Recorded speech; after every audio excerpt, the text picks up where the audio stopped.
This is Paul and Andy's podcast. It's June 2020. 2024. When did that happen? I don't know, but people say, whatever happened to that? And I said, well, it's behind you now, isn't it? It's not in front of you. And in case you're listening from another planet or next year, when they eventually find these podcasts, it is 2024. We're in general election fever at the moment, which we'll come on to. But I just sat down on my sofa here where we're recording today, and I nearly sat on the floor because a well-known brand of a three-digit company, starting with a D and ending.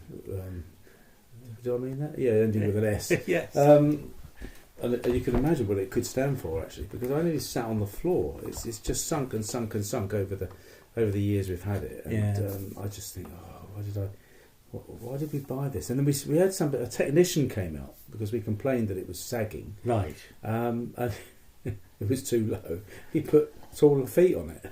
I said, that's not solving the sagging. No, it's not. No. And of course, then to solve the sagging means taking it away and reupholstering it and putting springs in. Basically constructing a better sofa, which would be more expensive. Yeah. Don't buy cheap sofas. I can hear my dad saying, don't buy cheap anything, son. If you can't afford it, don't buy it. But this is the problem now, that the high street, so many shops have closed, and like with them furniture shops and things, where you would normally go and try a sofa out, i.e. sit down on it before you buy it. Yeah. But there's nowhere left really to go and, there's these out of town places. Yeah. But there just aren't the furniture shops that there used to be back in the day, and so you're kind of limited. Because has anybody bought? Would you buy a sofa online without sitting in it?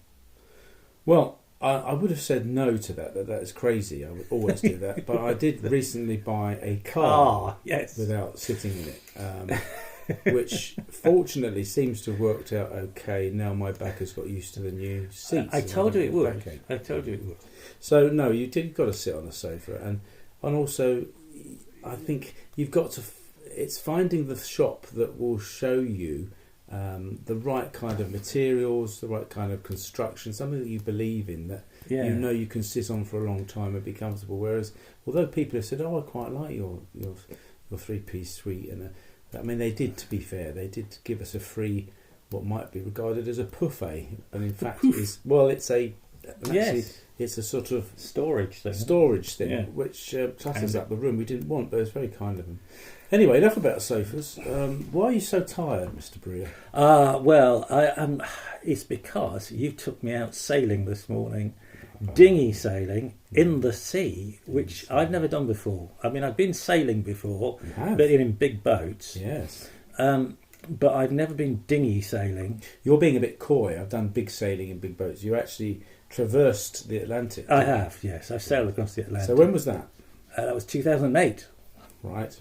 Okay. Long time ago now. Yeah. But do you remember how scary it was? Yeah, terrified. I mean, I've always been very, not scared of the sea, but appreciated just how powerful it is. When I was younger, one of my friends drowned.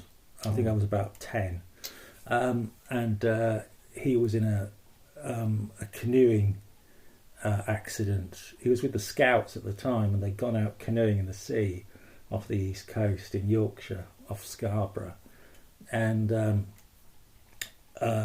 he got into difficulty, and it wasn't very nice. And since then, really, I mean, I can't remember not being able to swim. My father taught me to swim when I was very, very young, like 2 or 3, and I can't think, well, that was when I couldn't swim. I can't remember that at all.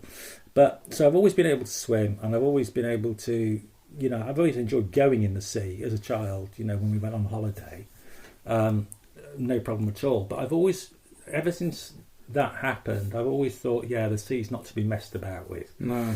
When I was growing up, which was just a little bit before you. Yes. Well, not much. Yeah. In North London, there was a swimming pool, but it was an open air swimming pool, so it was only open in the summer. Yeah. And the nearest, freezing cold. Well, it was freezing. Of course it was. But on a hot day, it was fantastic. Yeah, it was like an Italian Lido. Yeah. And my mum was a very good swimmer. My dad wasn't a bad swimmer. He'd learnt in the Navy. But the nearest swimming pool was a bus ride away, a significant bus ride away, so 40 minutes. Yeah. And as a consequence, we didn't learn to swim till quite late on, my brother and I. Yeah. Now, my girls are both fantastic swimmers, really strong, confident swimmers, because they had lessons from the age of, 7 or 8. They had us to begin with. And then they had really, really good lessons here, which is important where we live. Yeah. But then I hear that a lot of youngsters in Plymouth can't swim and have been to the sea. Yeah, exactly, which is it's crazy. And, when I was at school, we had swimming lessons, but not that I needed them because, my parents had taught me to swim. Like I said, when I was very, very young. And I was so young that apparently once my dad took me swimming to the local baths, as we used to call them, up in Yorkshire. And I was really excited. I was quite small, and I got changed before him, belted out of the changing room, and I jumped into the deep end of the swimming pool, being fully able to swim. Lifeguard had panicked watching me and dived in fully clothed after me and gave my dad a real telling off afterwards. Yes. Well, that's how accidents happen, isn't it? Tragedies can happen. But it's crazy now that it doesn't seem to be on the national curriculum anymore. I don't know if it is or not. I thought it was. They have swimming lessons at primary school for certain, because we see them go down in a large crocodile all the way down holding hands, and so they do, yeah. And I think, it's an important thing to do. My wife's parents didn't swim. Neither of them swam. No. It wasn't a thing. And so consequently, she wasn't, she does swim, but she's not confident. She's frightened, I would say. Yeah. But she doesn't come sailing with me like you do. But you weren't frightened in the dinghy today, were you? Oh no, it's not like that. It's not like being scared of spiders or anything like that. It's just a case. It's having a respect for the sea and the power of the sea. Yeah. And even if you're going out dinghy sailing in the estuary like we were today, this morning, just knowing that anything can happen at any time with the sea. Whether that's a tsunami or the wind changing. To be fair, there are few tsunamis. I know, but that's what they said.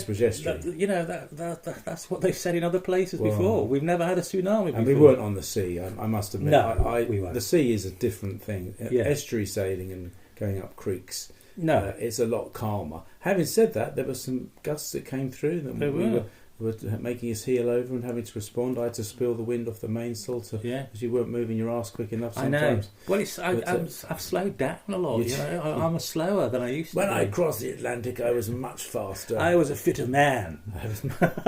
I used to get from one side of the boat, no problem at all. What was the scariest moment of your transatlantic voyage? Being in a storm force 10, that ripped the mainsail. And that was pretty scary. But that was going up the coast of Canada. That was before we started our transatlantic sailing. It was cold, was it? It was freezing cold. But I was glad that it didn't happen on our main voyage from Canada to Ireland. But this was a little jaunt that we did before the start to get used to it. Yeah, and we had the Canadian tourism minister on board at the time, so I think he was a bit ill. How long is your yacht? How big was it? About 70 foot, 68 foot. So it's a big boat. Isn't it? And how many on board? There were 16 of us. So you took it in turns to. Yeah, we split into 2 shifts. Right. So 8 each. Did you helmet much? A bit, yeah. I enjoyed helming it, actually. Yeah, it was good. But we all had different jobs, and you had a mother watch as well to do, which is, for those people that don't know, is just cooking all day below decks and keeping everybody fed and watered. Okay.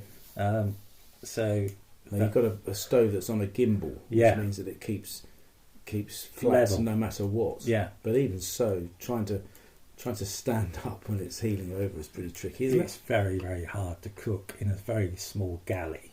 What do you eat? A lot of corned beef. Really? Yeah. Corned beef? Well, anything out of a tin, basically. So you're not cooking up things from scratch? Well, I made some fresh bread. Did you? Yeah, on board. I made 2 loaves of bread and so you could have sandwiches. Corned beef sandwiches. Corned beef sandwiches, yeah.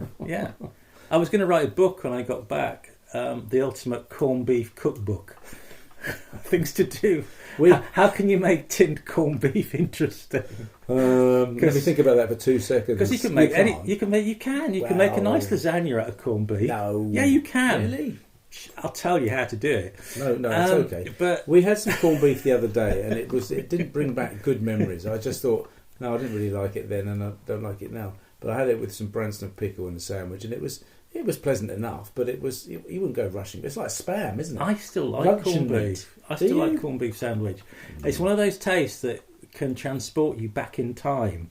You know, you bite into it, a corned beef sandwich, and you just think, this is the taste of my childhood. Yes. You know, yeah, I this get is that. it. It's like sandwich spread. Do you remember that? Yeah, well, potted meat, what we used to call it. What did we have? Potted meat. Potted meat sandwiches.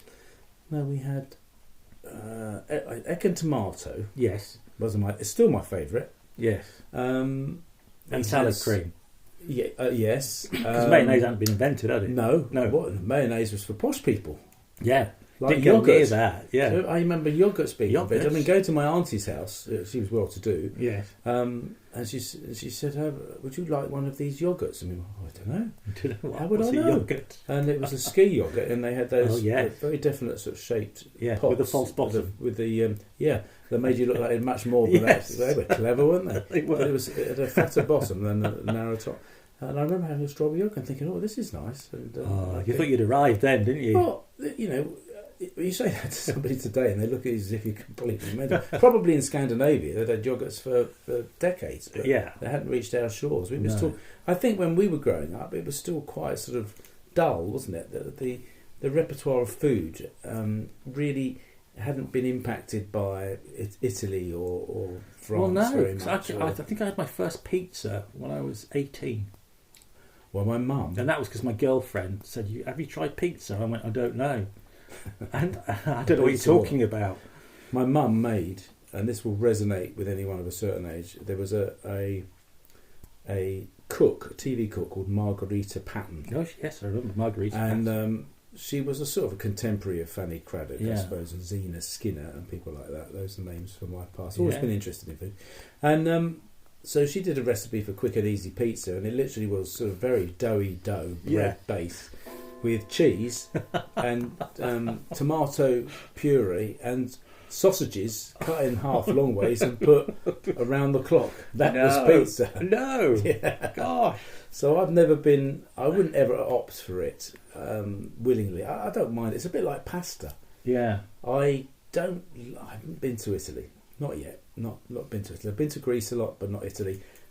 And I'm sure the pizza there is good, because the pizza in Europe is pretty good. Yeah, but and the pasta. But the pasta, here, you go to somebody who says, "We've got a lot of pasta," and they've overcooked the pasta, so it's all soapy and sticking to the flipping plate. Yeah. And then a sauce which has got nothing of interest in it apart from tomato, and you think, that's no meal. It's a different thing. It really is different. But you're talking about food there and growing up.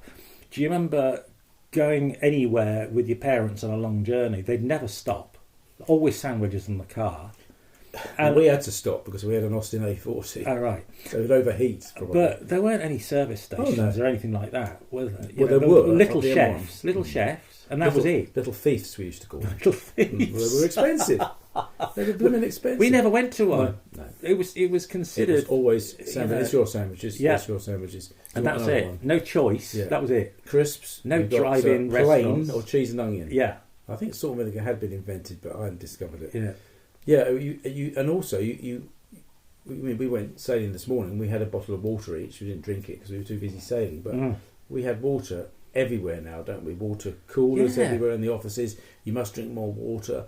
And of course, in those days, you didn't. You certainly didn't have bottles of purchased water. That would have been insane. You had Tupperwares with a Tupperware lid with very weak orange squash in them. Yeah, and it wasn't, and it would warm up, and it would take on the flavour of the Tupperware. Yes, I remember that. That's right. That sort of plasticky flavour. Yeah. Same as coffee in a flask. In a flask. Yeah.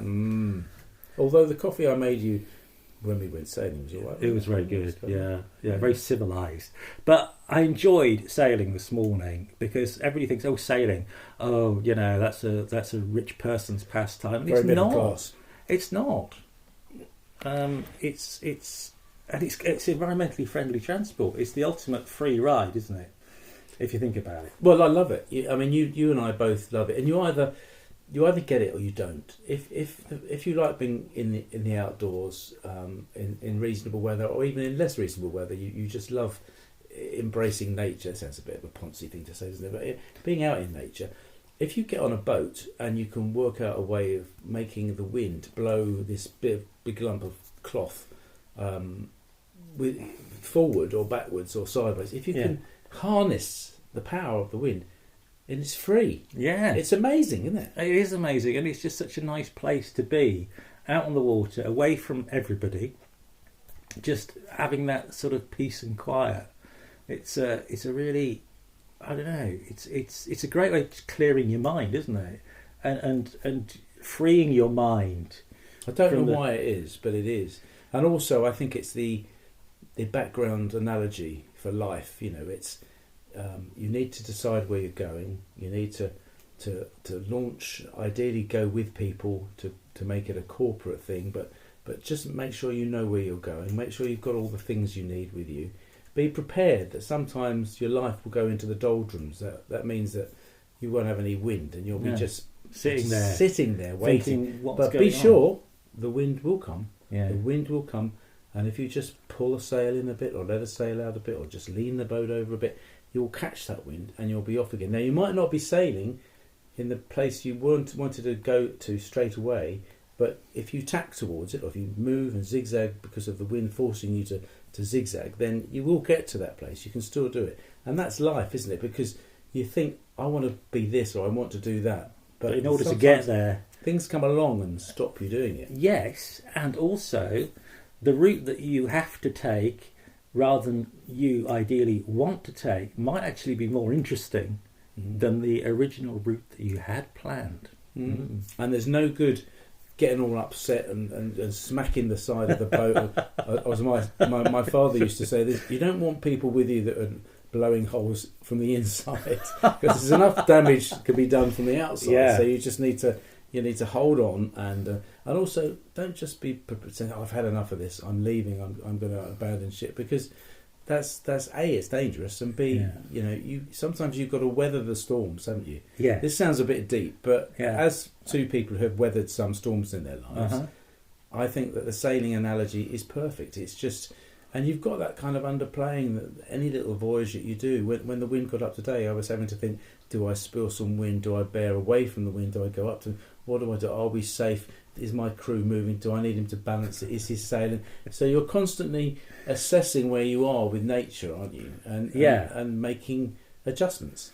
Yeah, and at the end of the day, I wasn't moving fast enough. That's the problem. Well, I think the dynamic between a helm and a crew, and you can tell me what it's like on an Atlantic crossing yacht, is just one of you can shout orders and bark at people and expect them to understand what you mean. And there were people at the sailing club I used to belong to in the Midlands who were nice people, but get them in a boat and it was like, put it in, pull the rope in.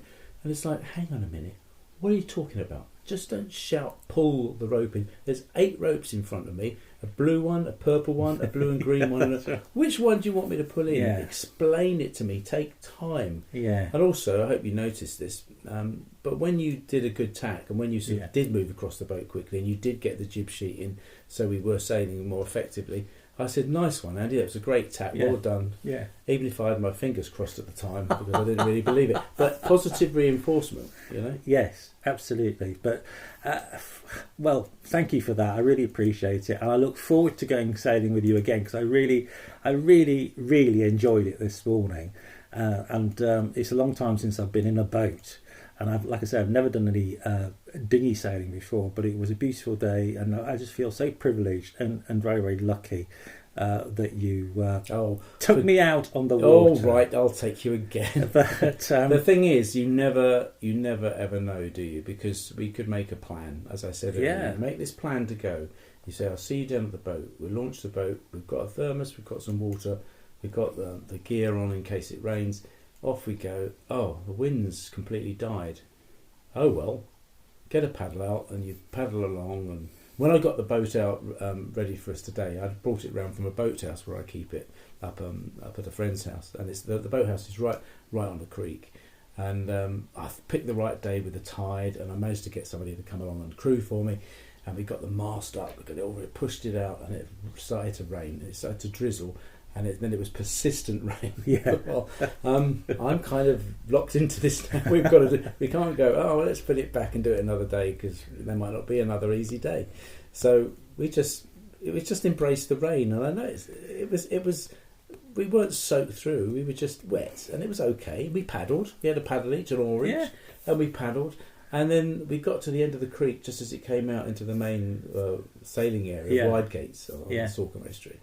And the wind just lifted, and we had a lovely, what's called a reach, when it's coming in from the over the port side. It was just fantastic all the way back up to Kingsbridge, and it was just glorious. So you just don't know. Next time we go, it might be either blowing old boots or nothing might be happening. But at least we'll be in the same boat.